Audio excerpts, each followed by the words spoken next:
Demi Allah, saya bersumpah dengan sungguh-sungguh bahwa saya untuk melaksanakan tugas ini langsung atau tidak langsung dengan menggunakan nama atau cara apapun juga, tidak memberikan atau menjanjikan sesuatu apapun kepada siapapun juga. Saya bersumpah bahwa saya untuk melakukan atau tidak melakukan sesuatu dalam tugas ini tidak sekali-kali akan menerima langsung atau tidak langsung dari siapapun juga suatu janji atau pemberian.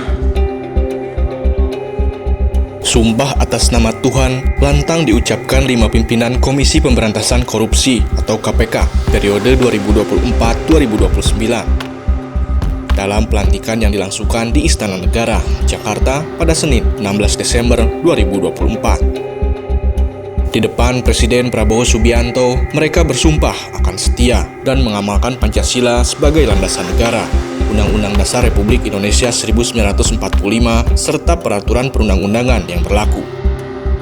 Mereka pun bersumpah akan menjalankan tugas dan wewenang dengan sungguh-sungguh, seksama, objektif, jujur, berani, adil, tidak membeda-bedakan jabatan, suku, agama, ras, gender, dan golongan tertentu, dan akan melaksanakan kewajiban dengan sebaik-baiknya, serta bertanggung jawab sepenuhnya kepada Tuhan Yang Maha Esa, masyarakat, bangsa, dan negara.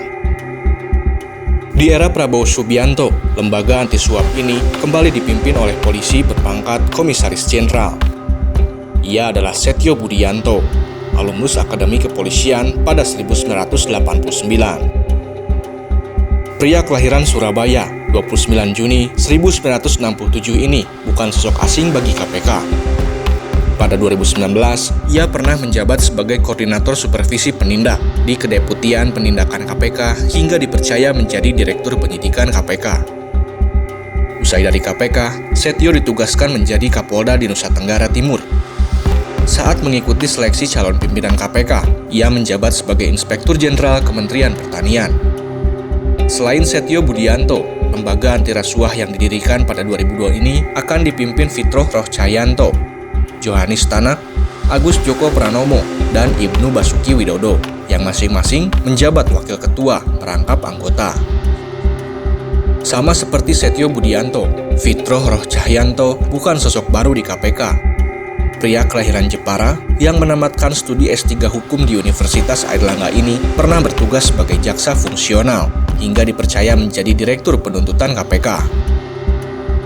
Setelah lebih dari 10 tahun berkarir di KPK, ia mengajukan perpindahan tugas ke Kejaksaan Agung. Kini, ia kembali lagi ke KPK dan dipercaya menjadi Wakil Ketua merangkap anggota.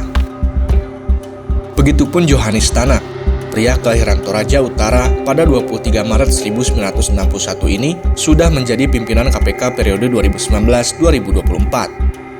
Ia mengawali karirnya di bidang penegakan hukum di Kejaksaan Agung sejak 1989. Sejumlah jabatan pernah ia emban, mulai Kepala Seksi Pidana Umum, Kepala Kejaksaan Negeri, hingga Kepala Kejaksaan Tinggi. Alumnus Universitas Airlangga ini masuk KPK pada Oktober 2022, menggantikan Lili Pintauli Siregar yang mengundurkan diri lantaran dugaan gratifikasi dari PT Pertamina. Dalam perjalanannya sebagai calon pimpinan, Johanis Tanak paling banyak mendapat sorotan sumbang.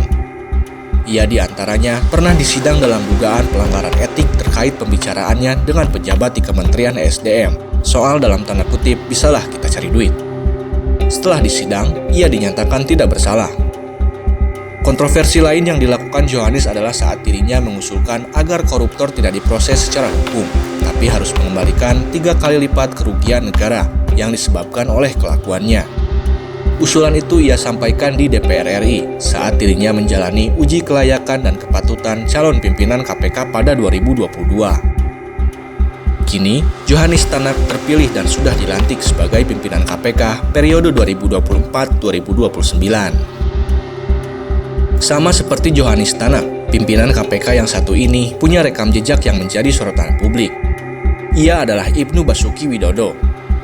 Saat bertugas sebagai hakim, Ibnu pernah memvonis bebas seorang terdakwa korupsi. Kasus itu terkait dengan dugaan korupsi dalam pengadaan alat laboratorium IPA untuk Madrasah Sanawiyah di lingkungan Kementerian Agama pada 2010. Peristiwa lain yang terekam dalam catatan media adalah saat dirinya menjadi Humas Pengadilan Negeri Jakarta Pusat pada akhir 2017. Kala itu, ia melarang jurnalis meliput langsung persidangan kasus korupsi EKTP dengan terdakwa Setia Novanto.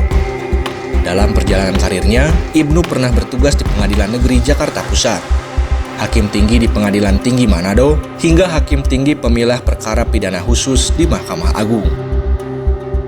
Sosok lain yang menjadi pimpinan KPK periode 5 tahun mendatang adalah Agus Joko Pramono.